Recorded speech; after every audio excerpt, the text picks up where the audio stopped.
Welcome back. Time for some 814 Eats, and this edition is getting bold. We have Bill Sell from Bill Sells Bold here with us today. Bill, thanks for being here. Thank you. Nice for having me. I'm excited because I like seafood and I like guacamole, and you're kind of pairing the two here. Yeah, we're doing a little shrimp tostada with a little bacon guacamole. Ooh, okay, let's get started. Awesome. Well, let's heat this guy up first. We'll get this guy nice and heating hot up over here, nice and hot. Yeah, 'cause we're gonna cook some shrimp in there.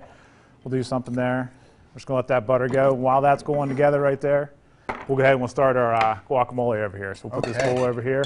Quick one. Of course, you need the avocado for the guacamole. We're just gonna cut it in half. I know a lot of people fight over this and have different ways to do it, but I just do it pretty nice because we always got to do huge quantities. So we'll do that. We'll crack that knife. Just watch your fingers and pop that guy out. Probably lose a finger or two. Yeah. Well, and then quick little trick that everybody does: if you cut these into dices while they're in here. Kind of do a little thing like that. Just got to be careful if you have a sharp knife, that's going to go right through. Poke right through the. Yeah, you're going to go right through there. Same thing on this guy. And sometimes it's hard to pick an avocado. Yeah, you kind of want it to be a little squishy. Yeah, it's kind of weird because it's got to be firm but soft. Exactly. You know, what kind is that? You know what I mean? Exactly. So yeah, then you take your spoon and you run around there, and then all those little squares just pop right out there. And it's going to be a lot easier to mash for you, stuff like that. And then basically your regular old guacamole recipes or ingredients: a little bit of chopped onion, boom, jalapeno, definitely, cilantro, and the kicker on this one is we're going to use bacon. You know what? You add bacon to everything. A little salt. You got to have a little salt in there, and lime juice is going to even everything out. Cut that in. If you roll it, it helps juice it a little easier. I love making fresh guacamole. Yeah, because you get that. Yeah, you get that, and it's so easy too. It's not that difficult. That's basically it right there. A little bit of salt, season it up in there.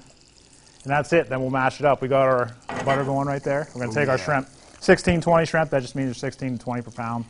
Put them in there. If you have some garlic, you can throw some garlic in there. But with the salt mix we're using here, call it a chef's mix. It's just salt, garlic powder, and pepper.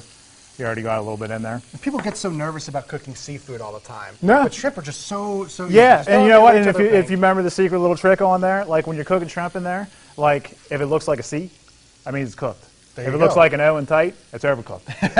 It's pretty simple. So we're going to let that cook. I got a fork here, your basic mix right there. We're going to mash it up just like regular old guacamole.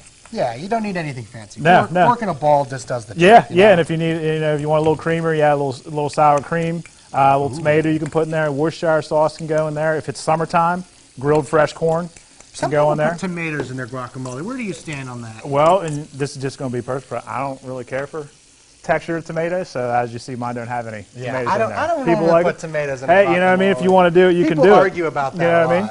Yeah. As you can see, I argue with people about that a lot. We're starting to cook here. Flip them over.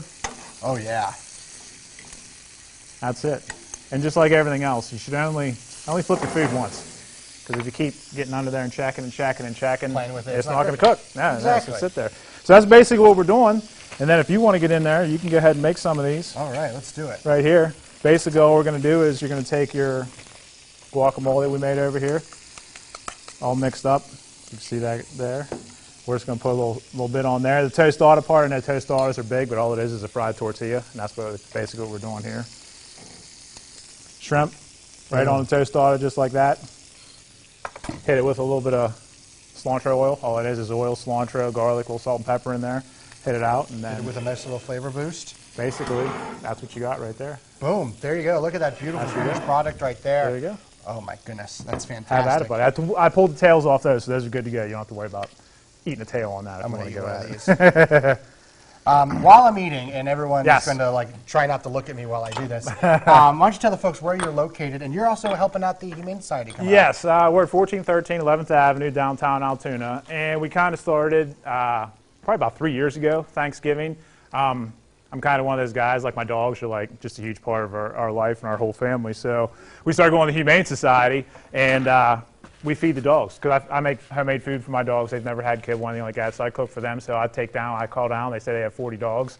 I make huge batches of homemade dog food. We take them down treats and toys, and we go back Christmas time too. That's fantastic. So yeah, for the past 3 years we've been doing it, so we're just gonna keep on doing it, man. Dogs love it, you know what I mean? So, and we get to get out and hang out with dogs a little bit. So that's true. That's true. You get a little of it too. Yeah, and I've seen you deliver that food, and those dogs love oh, they love it. Yeah, you they know, and hopefully, you know, down. and hopefully sharing on our page too. Hopefully, maybe someone comes down and picks up a dog or something. So, exactly. You know. Bill, Awesome. thanks for being here. Thank you, buddy. Delicious as always, Excellent. folks. We have much more still to come.